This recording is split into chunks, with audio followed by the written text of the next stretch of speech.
What is going on, guys? Welcome back to the channel. For today's video, we're going to be checking out the Transformers Studio Series Deluxe Class KSI Widow, based on what would have been her appearance in Transformers Age of Extinction, and if I'm being completely honest, it's a design that I wasn't too sure would look good as an action figure. The recent Leader Class Optimus Prime, whilst looked amazing from the front, really wasn't that much of an improvement in comparison to his 2014 version. Then Voyager Galvatron, despite being an upgrade compared to his original counterpart, unfortunately had one of the worst looking truck modes seen from the line. Even Deluxe Crosshairs was a mixed bag, with the vehicle mode looking fantastic, whereas the robot mode again was honestly kinda comparable to his first version. There's just something about these Age of Extinction designs that have never really translated well into plastic, let alone a design that never even made it into the movie. And considering that Stinger, which is arguably one of the worst deluxes, transformed into exactly the same vehicle mode, I honestly wasn't too hopeful that this figure would be any better. That was until she was officially revealed to not only be transforming into a McLaren, but that her design would only be loosely based on the original concept. So, as we whack up an image of how she was supposed to appear in Transformers 4,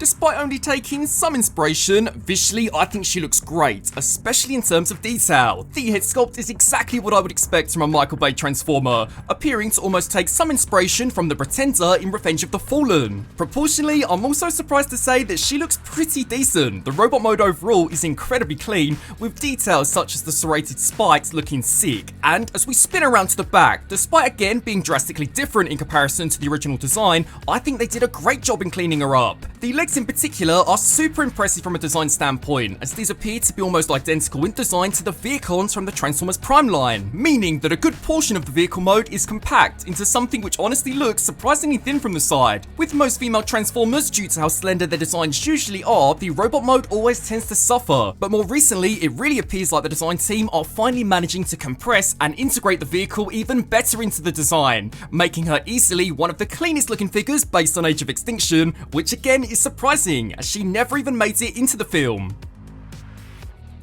Firing through the accessories, she includes two unmounted blasters, which look to be incredibly similar to the design seen from Shatter in the Bumblebee movie. These integrate in a super unique way, that being clipped into the forearm to really give the impression that these are inbuilt into her design. I do think that it also would have been quite cool had she also included an attachable chain, which again is something that we did see from the original concept, and that funnily enough is also mentioned in the description on the Hasbro Pulse website, but unfortunately isn't included with the actual figure. In terms of weapon storage, the blasters can be attached behind the door wings to almost give off the impression of a jetpack, and that's honestly something I wouldn't be surprised if she had. The entire design just screams female lockdown, or maybe she could have been designed as the kill switch for Galvatron, a KSI drone so powerful that not even Optimus Prime would have stood a chance.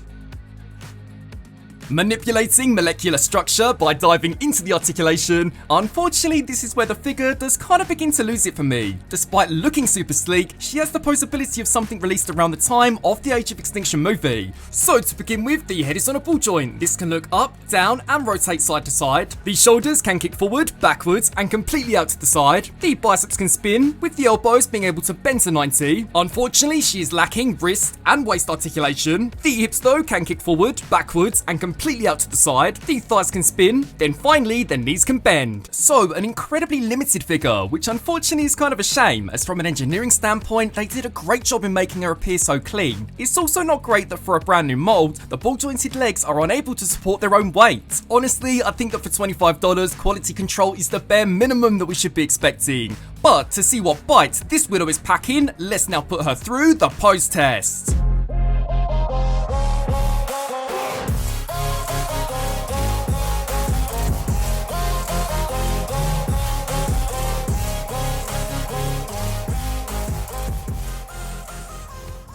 Firing through some robot mode comparisons, up first is the recently released Leader Class Optimus Prime, which from the front is a great looking figure, but from the back not so much. And seeing that Kibble managed so poorly on a $55 figure, originally I thought this Widowmaker was going to be an absolute train wreck, but to my surprise she actually might just be one of the cleanest looking figures to come from this movie. Next up is Voyager Galvatron. Now this figure was made by a designer who specialised in live action movie figures, and I think he did a great job when it came down to the robot mode. From the back especially, this Galvatron looks super close to the CG model, and wasn't completely kibble ridden unlike the original 2014 version. Deluxe Class Lockdown, which seeing as the Studio Series appears to be now going back and redoing a lot of the earlier figures, is definitely high up on the list for an update. Lockdown was arguably one of the best villains that we saw from any of the live action movies, and officially has been severely let down. So I would love for them to reapproach this design, making him as a Voyager, and including all of the various different weapons that he did use in the film, including the iconic gun face. Then finally, Crosshairs. Now I also would have loved to have been able to give you guys a comparison against Stinger, but unfortunately I'm thinking that maybe I destroyed him after a recent ranking video. So for the time being we have this guy, which is also a character that I wouldn't mind seeing slightly upgraded for his eventual Age of Extinction release, only as when it comes down to the execution of the trench coat, I don't think it works quite as well in comparison to the original 2014 version.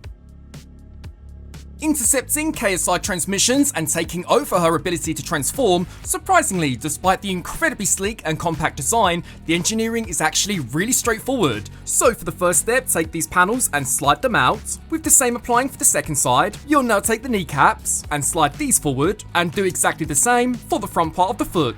Then take the back part of the leg and hinge it up to allow this panel to extend forward with the windshield following closely behind. With the same now done for the second side, take both halves and combine them, with the same applying for the roof of the vehicle. You'll now take these panels and slide them back, and do the same for the second side. At this point we can slide the shoulders back, allowing the entire arm to store inside the back of the vehicle. You'll now take the head and detach it, then slide this entire section down until it tabs into place. Fully straighten out the headlights, then slide the entire chest back until the doors lock into place. You'll now take these panels and slide them forward, making sure that the hood of the vehicle is snapped into place. Then finally slide the bumper back, and that is the transformation now fully complete.